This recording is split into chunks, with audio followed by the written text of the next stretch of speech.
ہماری تاریخ ایسی نہیں ہے اس علاقے کے رہنے والوں کی، حالانکہ ہماری تو اسلامک ہسٹری ہے، لیکن یہ کہ اس انداز میں چونکہ ہسٹری سے بھی وہ تعلق نہیں ہے، اس انداز سے اس کے اوپر اسکول، کالجز، یونیورسٹیز میں بات نہیں ہوتی. علماء کرام جس طرح سے اس کا احساس دلانا چاہیے مسجد سے، ممبر سے، مجھے ایسا فیل ہوتا ہے کہ اس میں کمی ہے، اس کو بڑھانا چاہیے. جیسے بھی آپ نے کہا کہ یہ تو زمین و آسمان بننے سے پہلے یہ 4 مہینوں کے اللہ بارے پاک نے میں اپنی کتاب میں ارشاد فرمایا. اور پھر اسی طرح سے کہ وہ دیکھیں وہ قبائلی دور اور وہ جنگ و جدل کا دور جہاں ہر وقت تلواریں جو ہیں یعنی لوگوں کے ذہن میں یہ فکس تھا نا، فکس تھا کہ ان 4 مہینوں میں. مجھے یہ سب سے زیادہ تکلیف اس بات کی فیل ہوتی ہے کہ یہ یعنی بات چیت ہوگی لیکن مائنڈ سیٹ کیسے بنے گا، انکوڈ کیسے ہوگا، فکسڈ کیسے ہوگا. شاید اسی لیے ہم اتنی ریپیٹیشن بھی کر رہے ہیں ہر پروگرام میں، اس مہینے میں بار بار ایک بات کو کیا جا رہا ہے. اور ایسے دل خراش واقعات جو بھی پاکستان کی خبریں بھی دیکھیں تو آپ مسلسل سننے میں آ رہی ہے کہ گھروں کے اندر ڈومیسٹک وائلنس اتنا زیادہ ہے، پھر معاشرے میں وائلنس اتنا زیادہ ہے، اور پھر جو ملکی سطح پہ اور وہ جو پھر اوورآل اگر دیکھیں نا کسی بھی وقت کی حرمت کے بارے میں کانسیپٹ ہی نہیں، آج کے معاشرے میں تو نہیں ہے. اس کے تقدس کے بارے میں کوئی تصور ہی نہیں ہے. چلو کبھی تو آپ اپنی یعنی اس نیچر سے ہٹ کے آپ یعنی کچھ دیر کے لیے تو خاموشی اختیار کر سکتے ہو، کچھ دیر کے لیے تو آپ پرسکون ہو سکتے ہو، امن میں آ سکتے ہو. دیکھیے آج دنیا امن کے لیے اسٹرگل کرنا چاہتی ہے، لیکن ہمیں جس کے لیے اسٹرگل اصل میں نظر آتی ہے وہ جنگیں. بالکل یعنی عجیب دور ہے، بات امن کی ہے اور مسلط جنگیں کی جا رہی ہیں. اور پھر اگر آپ دیکھیے تو یعنی ہم جیسے عام لوگوں کی زندگی میں دیکھتے ہیں تو ہم لوگ بھی یعنی اس بات کا احساس ہی نہیں رکھتے کہ وقت کیا ہے. نہ انسانی جان کی وہ قدر و قیمت ہے، نہ وقت کی وہ قدر و قیمت ہے، نہ دور کی وہ قدر و قیمت ہے. ہم کس زمانے سے گزر رہے ہیں کیونکہ اپنے آپ کو اکاؤنٹیبل نہیں سمجھتے، اس لیے رسپانسبل نہیں سمجھتے. ذمہ داری اور جواب دہی کا وہ احساس نہیں ہے.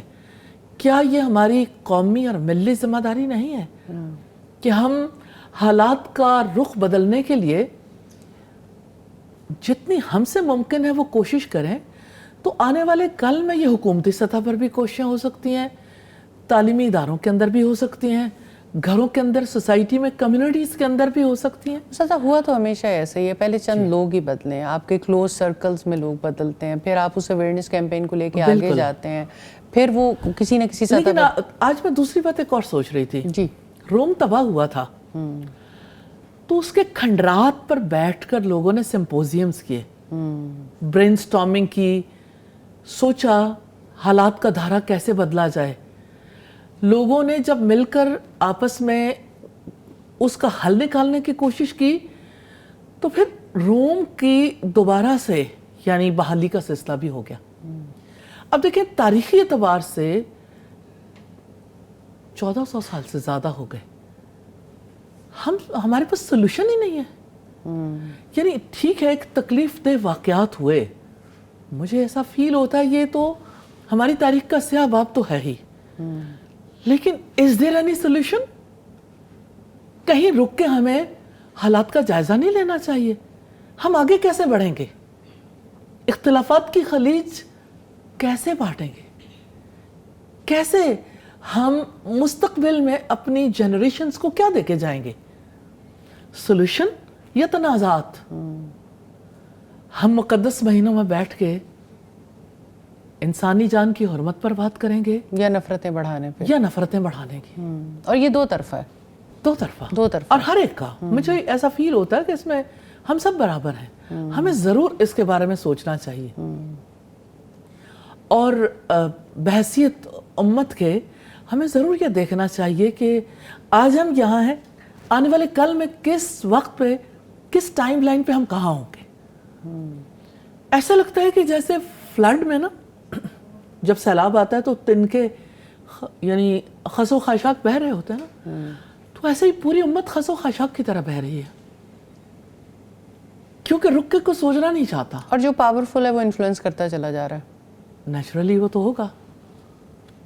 اور اگر اب تو حق و باطل کی جنگ بھی نہیں رہی نا, اب تو جو پاورفل ہے وہ انفلوئنس کرتا جا رہا ہے, اور سوچ جس طرف بھی کوئی لے جائے, یعنی حق والی بات تو, یعنی اگر آپ رک کے دیکھیں تو بڑے پیمانے پہ جو دنیا میں ہو رہا ہے وہ تو ہو رہا ہے. یعنی آپ اپنے آپ کو کہاں پاتے ہیں؟ کسی جگہ پر آپ ریزسٹ کرنے کی پوزیشن میں ہیں؟ آپ کی قدر و قیمت کیوں کھو گئی؟ آپ کا کوئی, یعنی آپ کی کوئی ویلیو کیوں نہیں رہ گئی؟ کیونکہ آپ نے خود کو ویلیو ہی نہیں کیا, انسانی جان کو ویلیو نہیں کیا, اس وقت کو ویلیو نہیں کیا. تو سب سے زیادہ ضرورت اس بات کی ہے کہ ہم اللہ سبحانہ تعالیٰ کے بتائے ہوئے طریقوں کے مطابق جس وقت کو اس نے حرمت والا بنایا, تسلیم تو کر لیں کہ یہ حرمت والا ہے. پہلا کام تو یہ ہے تسلیم کر لیں. اور پھر یہ کہ اس کے بارے میں ارادہ کریں کہ ہاں ہم نے اللہ سبحانہ تعالیٰ کے حکم کے مطابق ان کی حرمت کا خیال کرنا ہے. صحیح. اور مجھے لگتا ہے کہ 4 مہینوں کی ٹریننگ 8 مہینوں کے لیے کام دیتی ہے کہ چلو پورے 12 مہینے نہیں, لیکن 4 مہینوں میں تو ان چیزوں کا خیال کر لیں. اور اب دیکھیں عربوں کی یہاں ان چیزوں کا خیال کیا جاتا تھا کہ ان دنوں میں وہ کہتے تھے کہ ٹھیک ہے جنگ بندی ہوگی, حاجیوں کو راستہ ملے گا, پرامن تجارت ہوگی, اور پھر یہ کہ ظاہر ہے کہ ان کا یعنی معیشت کا پہیہ بھی نہیں گھومتا تھا نا, کیونکہ جتنی معاشرتی ناانصافیاں ہوں گی اتنی انسانی حقوق کی بھی تو پامالی ہوگی نا, نیچرلی. لیکن میں کبھی سوچتی ہوں ہم تو ایسے دور میں رہتے ہیں جہاں انسانی جان کی جب بات آتی ہے نا تو دل کو اتنی تکلیف ہوتی ہے کہ اچھا انسانی جان کو استعمال کہاں کیا جاتا ہے؟ کرائمز کے لیے, قتل و غارت گری کے لیے, ڈاکہ زنی کے لیے, عزتیں اچھالنے کے لیے. انسان آج ہے کیا؟ لوگوں کی نظر میں انسانی جان کی وقت اور ویلیو کیا ہے؟ انسانوں کو کس نظر سے دیکھتے ہیں؟ بھیڑ بکریوں کی طرح, یعنی کسی کی عزت کا احساس تک نہیں ہے.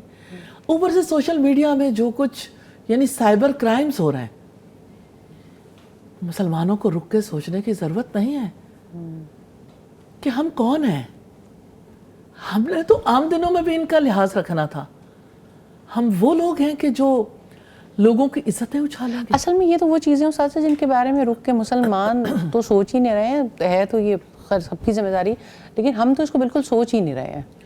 یعنی یہ تو وہ چیپٹر ہے کہ جو پہلے ذہن کے عقدے کھولے جائیں کہ اس اینگل سے بھی سوچا جا سکتا ہے. سب سے پہلی بات جو ہے نا وہ خود انسان کی ہے. وقت جو اللہ سبحانہ تعالیٰ نے قدر و قیمت والا بنایا ہے, وقت جو ایک سا نہیں رہتا, وقت جو ایک جیسا ہوتا بھی نہیں. کسی کے لیے وہ وقت مصیبت کا ہوتا ہے اور کسی کے لیے خوشی کا ہوتا ہے. لیکن وقت جس کو اللہ سبحانہ تعالیٰ نے حرمت والا بنایا, اس وقت کی حرمت کو تسلیم کر لیں. بے شک اس وقت میں ہم نے مل کے سوچنا ہے ہم نے کیا نہیں کرنا, اپنی جانوں پر ظلم نہیں کرنا. انشاءاللہ پھر ہمیں دیکھنا ہے کہ اپنی جان پر ظلم ہم کیسے کرتے ہیں. استاد اس طرف آتے ہیں, ہمارے مہمان بیٹھے ہیں تو میں چاہتی ہوں ان کو بھی ساتھ شامل گفتگو کرتے ہیں. وقت قیمتی ہے اور انسان کے پاس زندگی کا وہی مختصر سا وقت ہے, اسی وقت سے فائدہ اٹھانا ہے. جویریہ, آپ نے اپلائیڈ سائیکالوجی میں MS سی کی اور پھر آپ آج جو ہیں وہ دین پڑھتی اور پڑھاتی ہیں ماشاءاللہ. کس طرح سے اس مختصر وقت میں کس طرح اللہ تعالیٰ نے سوچوں میں تبدیلی لے آیا اور اللہ تعالیٰ نے آپ کو اس طرح سے نفع بند بنایا؟ کیونکہ استاذہ جو بات چیت کر رہی تھی تو مجھے ہوپ ہے کہ جب قریب کے لوگ بدلتے ہیں, پہلے کلوز سرکلز میں لوگ بدلتے ہیں, پھر اس کے بعد آہستہ آہستہ یہ ویوز پھیلتی ہیں, تو کیسے وقت کو نفع مند زندگی میں اللہ تعالیٰ نے بنانے کا موقع دیا؟ ابھی استاذہ جی نے جو بات کی کہ ہمیں سب سے پہلے یہ سوچنا ہے کہ ہم کل کہاں پہ ہوں گے.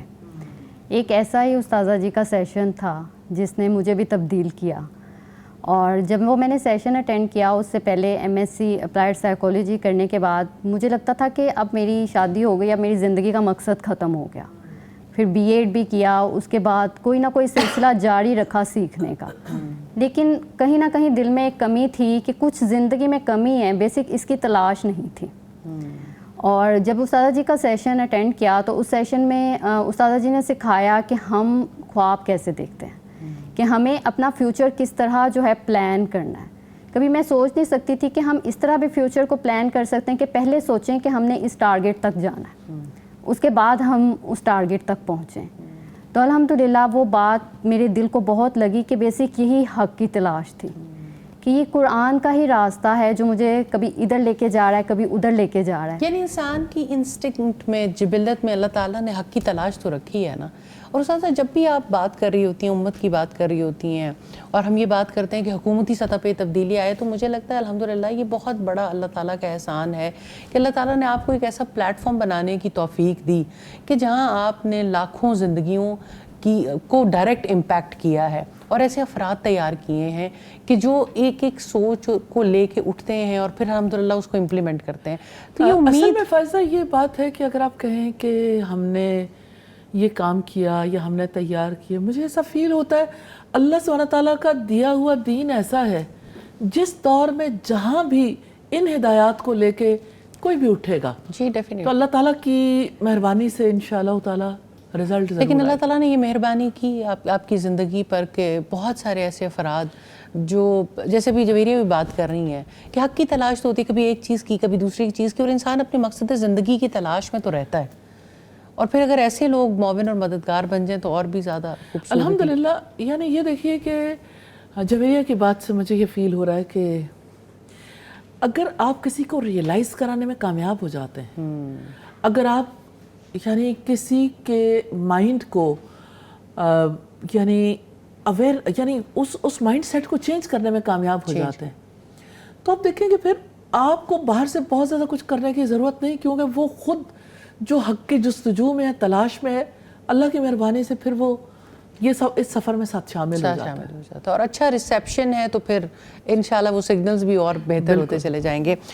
نسیم شہباز صاحبہ الحمدللہ کیا چیز محسوس کرتی ہیں زندگی میں جو قرآن پڑھنے سے پہلے تھی اور قرآن پڑھنے کے بعد تھی, کس طرح سے موازنہ کریں گی؟ الحمدللہ رب العالمین. میں بیان نہیں کر سکتی کہ اس قرآن نے الحمدللہ میری زندگی کو کیسے چینج کیا. میں نے جب فرسٹ ٹائم میں کیمپس آئی اور میں نے قرآن کا ایک سیشن میں نے اٹینڈ کیا اور میں حیران رہ گئی ریئلی کہ قرآن ایسے بھی پڑھا جاتا ہے. الحمدللہ. یعنی جو فرسٹ لیکچر تھا مجھے لگے بہت سارے میرے کوسچنز ہیں جو آج تک مجھے نہیں ملے اور قرآن مجھے یہاں آج پہلی کلاس میں ہی مجھے قرآن سے وہ آنسرز مجھے ملے ہیں. الحمدللہ. آپ تو خود ٹیچ کرتے رہے ہو آئی تھنک. جی الحمدللہ. استاذہ جی آپ کہاں ٹیچ کرتی تھی؟ میں فیلکن اسکول میں بھی کیا اور سٹی میں بھی کیا. الحمدللہ. زندگی میں ہمیشہ استاذہ جی یہ ہوتا تھا کہ میں کچھ نہ کچھ کروں اپنے لیے. یعنی ہم اپنے آس پاس سراؤنڈنگ میں جتنے ریلیشنز ہیں, ہمارے بچے ہیں, سسرال ہے, میکا ہے, ہر کے لیے ہم کچھ نہ کچھ کرتے ہیں. تو میں کہاں ہوں, میری ذات کے لیے کیا ہے؟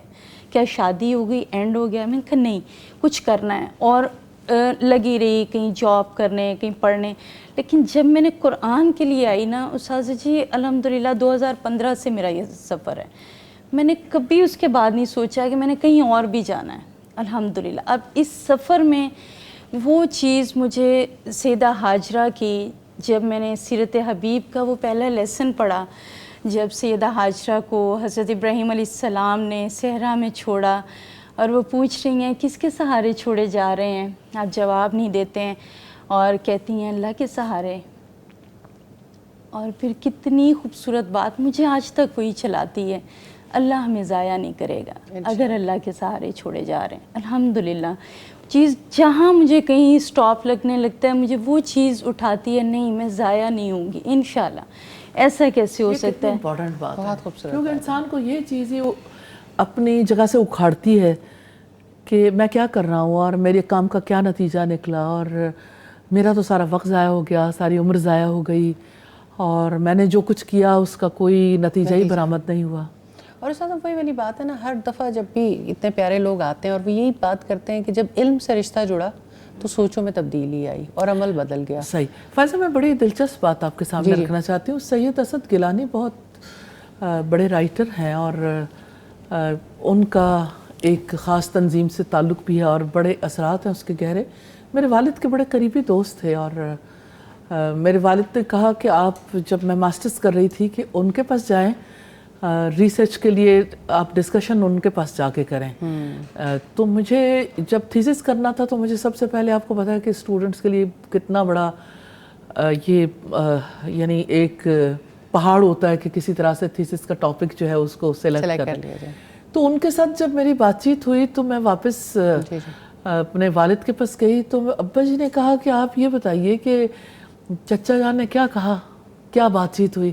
تو میں نے کہا ساری باتیں ہوئیں یہاں بر صغیر میں کس طرح سے اسلام پھیلا اور کس طرح صوفیاء کا کیا کردار تھا اور باقی لوگوں کا کیا تھا. تو میں نے کہا کہ چچا نے اختتام پر یہ بات کہی تھی کہ ہماری داڑیاں سفید ہو گئیں لیکن ہم اسلامی زندگی کی, اسلامی نظام کی وہ بہاریں نہیں دیکھ سکے. تو ابا جی کچھ دیر کے لیے خاموش ہوئے تو پھر انہوں نے کہا کہ ہم میں سے ہر ایک کا کام اپنے حصے کا کام کرنا ہے, تو اپنے حصے کا کام کر کے اجر کی توقع اللہ تعالیٰ سے رکھیں. اللہ تعالیٰ کسی عمل کو ضائع نہیں کرتا. اور جب کبھی بھی اللہ سبحانہ تعالیٰ کی طرف سے زمین پر وہ نقشہ بدلے گا حضرت عیسیٰ علیہ السلام کے آنے پر, تو ہماری کوششیں ادھر کاؤنٹ ہوں گی انشاءاللہ. تو مجھے ان کی یہ بات ہمیشہ یاد رہتی ہے کہ جہاں کہیں بھی کوئی ایسا موڑ ہو, کبھی کوئی مجھ سے کہے نا کہ میری کوششیں تو سب ضائع ہو گئیں, ہماری زندگی سب ضائع ہو گئی, all in vain, تو مجھے وہی بات یاد آتی ہے کہ ابا جی تو کہتے تھے اور ابا جی نے یہ بات, اللہ سبحانہ تعالیٰ نے جو کچھ کہا اوپر بات ہی کوئی نہیں, لیکن کبھی کبھی کسی کی بات جو ہے نا وہ ایسے دل کے اوپر اثر انداز ہو جاتی. تو یہ جو نسیم نے بات کہی نا کہ مجھے حضرت حاجرہ کی بات یاد آتی ہے, تو یہ واقعی بڑی قیمتی یعنی ایسی قیمتی بات ہے کہ اور اللہ اگر تعالیٰ یہ انسان کے اندر بوئی جائے اور فکس ہو جائے تو بہرحال نفع کثیر ہے. اساتذہ جی الحمدللہ جب ہم اسلامک ہسٹری کو پڑھتے ہیں تو دیکھتے ہیں کہ بڑے بڑے انقلابات کے پیچھے خواتین ہیں. سیدہ حاجرہ ہیں, سیدہ مریم ہیں, سیدہ خدیجہ ہیں, پہلی اسلام لانے والی خاتون.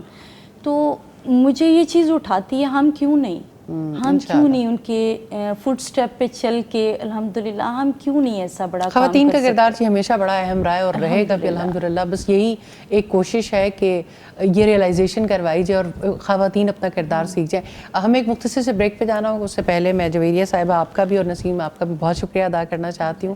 بریک کے بعد ہمیں کچھ اور مہمان جوائن کریں گے اور گفتگو کا سلسلہ جاری رہے گا. ایک مختصر سے وقفے کے بعد دوبارہ حاضر ہوتے ہیں.